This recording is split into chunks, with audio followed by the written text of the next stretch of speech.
Hey there guys, I'm Jack and this is Raw Tropical Living. Thanks for joining me today. Hope you're having a nice weekend out there. I'm in an excellent mood today. I am looking out at perfectly clear blue skies, and even though I don't mind rain and gray weather, after 6 or 7 days that's about enough of it. Yeah, we got almost perfect weather today. It's sunny blue skies, probably a high of 60 degrees. What is that, about 17 or 18 Celsius?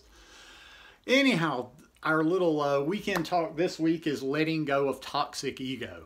Guys, I do videos every day, so if you haven't already subscribed to the channel, would you please go down there now and hit that big red subscribe button, then click on the little bell and check send notifications so you'll stay subscribed to the channel. I had this one came into my mind. I said I'm going to talk about ego this week because I'm trying to, I'm always working on the ego, trying to kind of extinguish the ego. And I was looking around, did a few searches, and I came across an article that was just brilliant. So I basically decided to read it and share it with you guys today.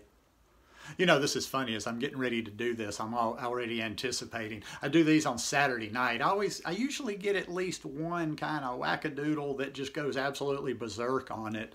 I imagine that has something to do with Saturday night partying, but I'm gonna put this in the description below so you can go out and check it out because it's an excellent piece. 25 ways to kill the toxic ego that will ruin your life.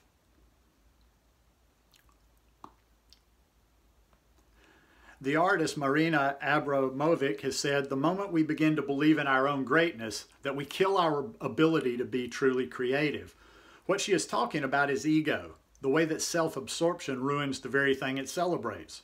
So how do we keep this toxic ego and selfishness at bay? How do we prevent ego from sucking us down like the law of gravity? The primary answer is simple, awareness. But after that, it's a matter of hard work. Number 1, adopt the beginner's mindset. It is impossible to learn that which one thinks one already knows, Epictetus says. When we let ego tell us what we have arrived and figured it all out, it prevents us from learning. Pick up a book on a subject you know next to nothing about. Walk through a library or a bookstore. Remind yourself how much you don't know. Number 2, focus on the effort, not the outcome. With any creative endeavor, at some point what we made leaves our hands. We can't let what happens after that point have any sway over us. We need to remember famous coach John Wooden's advice. Success is peace of mind, which is a direct result of self-satisfaction in knowing you made the effort to do your best to become the best that you are capable of becoming. Doing your best is what matters. Focus on that. External rewards are just extra. Number 3, choose purpose over passion. Passion runs hot and burns out, while people with purpose, think of it as passion combined with reason, are more dedicated and have control over their direction. Christopher McCandless was passionate when he went into the wild, but it didn't work well, right? The inventor of the Segway was passionate. Better to have clear-headed purpose. Shun the comfort of talking and face the work.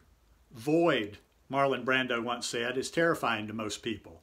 We talk endlessly on social media, getting validation and attention with fake internet points, avoiding the uncertainty of doing the difficult and frightening work required of any creative endeavor. As creatives, we need to shut up and get to work, to face the void, despite the pain of doing so. Number 5, kill your pride before you lose your head. Whom the gods wish to destroy, Cyril Connolly wrote, they first call promising.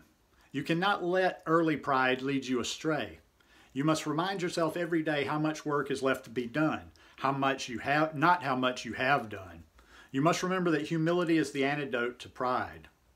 6, stop telling yourself a story. There is no grand narrative. When you achieve any sort of success, you might think that success in the future is just the natural and expected next part of the story. This is a straightforward path to failure by getting too cocky and overconfident. Jeff Bezos, the founder of Amazon, reminds himself that there was no aha moment for his billion-dollar behemoth, no matter what he might read in his own press clippings. Focus on the present moment, not the story. 7, learn to manage yourself and others.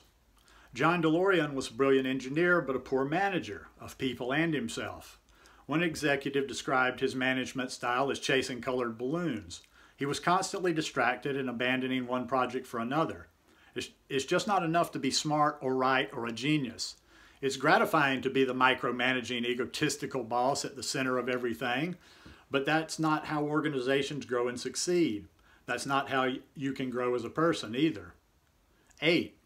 Know what matters to you and ruthlessly say no to everything else. Pursue what the philosopher Seneca refers to as euthymia, the tranquility knowing what you are after and not being distracted by others.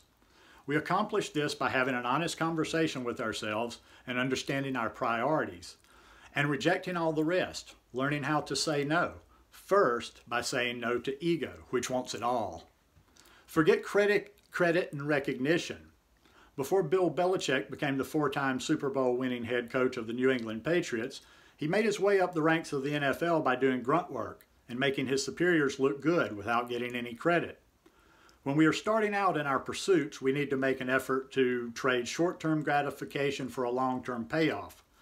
Submit under people who are already successful and learn and absorb everything you can. Forget credit. 10. Connect with nature and the universe at large. Going into nature is a powerful feeling, and we need to tap into it as often as possible. Nothing draws us away from it more than material success. Go out there and reconnect with the world. Realize how small you are in relation to everything else. It's what the French philosopher Pierre Hadot has referred to as the oceanic feeling. There is no ego standing beneath the giant redwoods or on the edge of a cliff or next to the crashing waves of the ocean. 11. Choose alive time over dead time. According to author Robert Greene, there are 2 types of time in our lives. Dead time, when people are passive and waiting, and alive time, when people are learning and acting and utilizing every second. During failure, ego picks dead time. It fights back. I don't want this. I want blank. I want it my way. It indulges in being angry, aggrieved, heartbroken. Don't let it. Choose alive time instead. Number 12, get out of your head. Writer Anne Lamott knows the dangers of the soundtrack we can play in our heads. The endless stream of self-aggrandizement, the recitation of one's specialness, of how much more open and gifted and brilliant and knowing and misunderstood and humble one is. That's what you could be hearing right now. Cut through that haze with courage and live with the tangible and real, no matter how uncomfortable. 13, let go of control. The poisonous need to control everything and micromanage is usually revealed with success. Ego starts saying, it all must be done my way. Even little things, even inconsequential things. The solution is straightforward. A smart man or woman must regularly remind themselves of the limits of their power and reach. It's simple, but not easy. 14. Place the mission and purpose above you. During World War II, General George Marshall, winner of the Nobel Peace Prize for the Marshall Plan, was practically offered the command of the troops on D-Day. Yet he told President Roosevelt, "The decision is yours, Mr. President. My wishes have nothing to do with the matter." It came to be that Eisenhower led the invasion and performed with excellence. Marshall put the mission and purpose above himself, an act of selflessness we need to remind ourselves of. 15. When you find yourself in a hole, stop digging. Act with fortitude and honor. Alexander Hamilton wrote to a distraught friend in serious trouble of the man's own making. If you cannot reasonably hope for a favorable extrication, do not plunge deeper. Have the courage to make a full stop. Our ego screams and rattles when it is wounded. We will then do anything to get out of trouble. Stop. Don't make things worse. Don't dig yourself further. Make a plan. 16. Don't be deceived by recognition, money, and success. Stay sober. Success, money, and power can intoxicate. What is required is in those moments is sobriety and a refusal to indulge. One look at Angela Merkel, one of the most powerful women on the planet, is revealing. She is plain and modest. One writer said that unpretentiousness is Merkel's main weapon, unlike most world leaders intoxicated with position. Leave self-absorption and obsessing over one's image for the egotist. 17. Leave your entitlement at the door. Right before he destroyed his own billion-dollar company, Ty Warner, creator of Beanie Babies, overrode the objections of one of his employees and bragged, "I could put the tie hard on manure and they'd buy it. You can see how this manifestation of ego can lead you to success and how it can lead to downright failure. Choose love. Martin Luther King understood that hate is like an eroding acid that eats away the best and the objective center of your life. Hatred is when ego turns a minor insult into a massive sore and it lashes out. But pause and ask, has hatred and lashing out ever helped anyone with anything? Don't let it eat at you. Choose love. Yes, love. See how much better you feel. Pursue mastery in your chosen craft.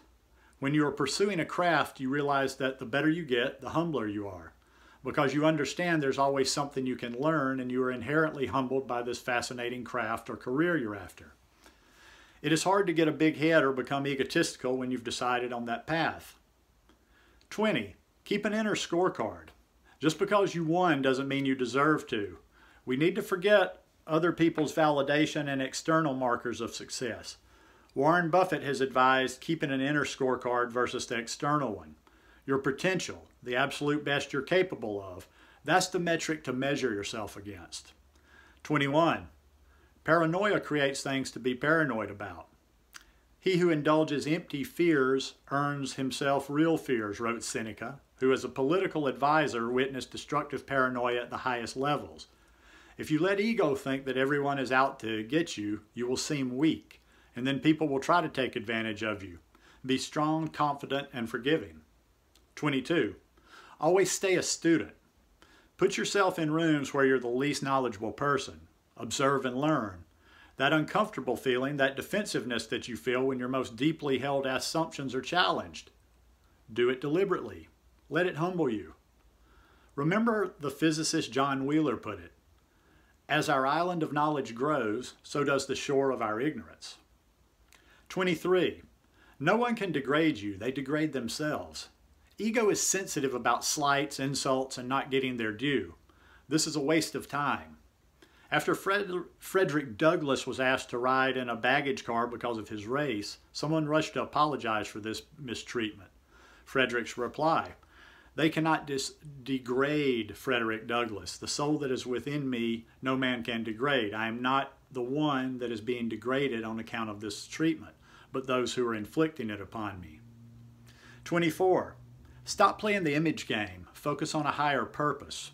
One of the best strategists of the last century, John Boyd, would ask the promising young acolytes under him, to be or to do, which way will you go? That is, will you choose to fall in love with the image of how success looks like or focus on a higher purpose? Will you pick obsessing over your title, number of fans, size of paycheck, or on real, tangible accomplishment? You know which way ego wants to go. 25. Focus on the effort, not the results. This is so important, it is appearing twice. If you can accept that you control only the effort that goes in and not the results which come out, you will be mastering your ego. All work leaves our hands at some point. Ego wants to control everything, but it cannot control other people or their reactions. Focus on your end of the equation. Leave them to theirs. Remember Goethe's line, "What matters to an active man is to do the right thing. Whether the right thing comes to pass should not bother him." Good stuff, good stuff. This is another thing I've been working on for a number of years, that whole letting go of the ego, not letting the ego get in the way.